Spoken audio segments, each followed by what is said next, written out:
सत्यपाल मलिक को किन राज से पर्दा उठाने के लिए बुलाया सीबीआई ने? पूछताछ के दौरान क्या खुलासा किया मलिक ने? क्यों सत्यपाल बीजेपी वफादार से बने मुखालिफ? क्या बढ़ सकती है सत्यपाल मलिक की मुश्किलें?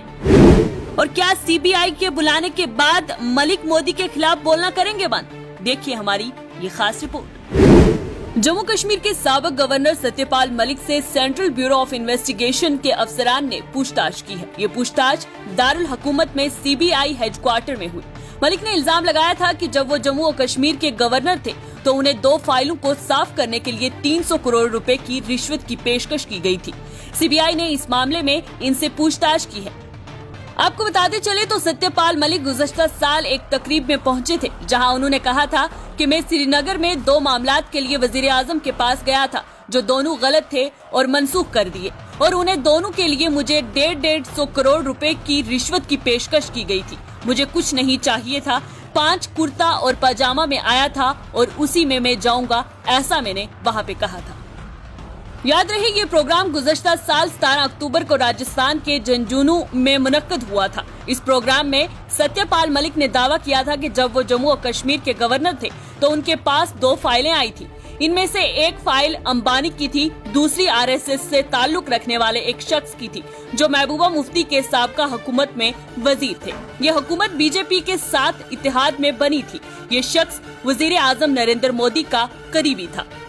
सत्यपाल के मुताबिक उन्हें पता चला कि इन फाइलों में कोई गफला हुआ है, इसलिए उन्होंने दोनों मुकदमात को खारिज कर दिया। दोनों फाइलों को क्लियर करने के लिए उन्हें 150 करोड़ रुपए की रिश्वत की पेशकश की गई और सेक्रेटरी ने उन्हें इस पेशकश के बारे में बताया था।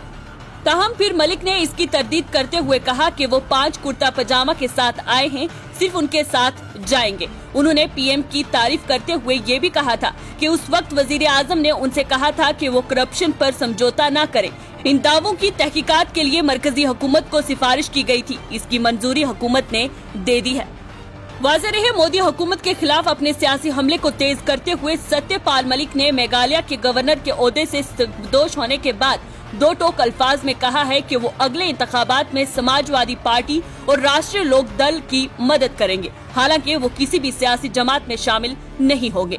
गवर्नर के ओहदे से सकबदोश होने के बाद मलिक बागपत में अपने आबाई गाँव हैसवादा में पहुंचे थे, इज्जत अफजाई के साथ, जहां लोगों ने उनका इस्तकबाल किया।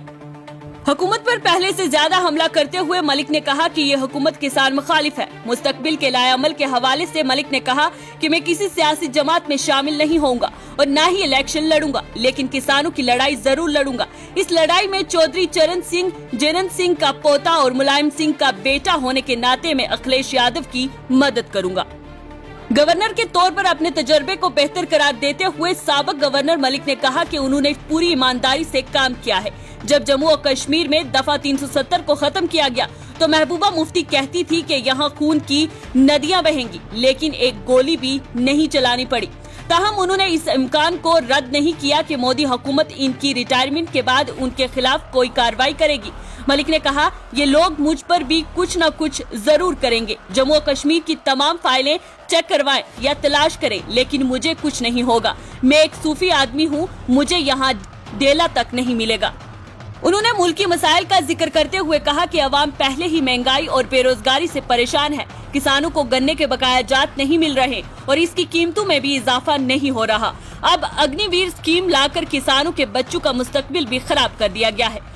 मलिक ने कहा कि किसानों के बेटों के लिए रोजगार का बहरान है। नौकरी भी सिर्फ 3 साल की थी और पेंशन भी नहीं। इस वक्त पूरे मुल्क में कोहराम बरपा है। अग्निवीर की भर्ती इस वक्त मुजफ्फरनगर में चल रही है। नौजवान सड़कों पर सोते हैं और इन्हें खाना भी नहीं मिलता। अग्निवीर स्कीम लाकर किसानों के बच्चों का मुस्तकबिल भी खराब कर दिया गया है।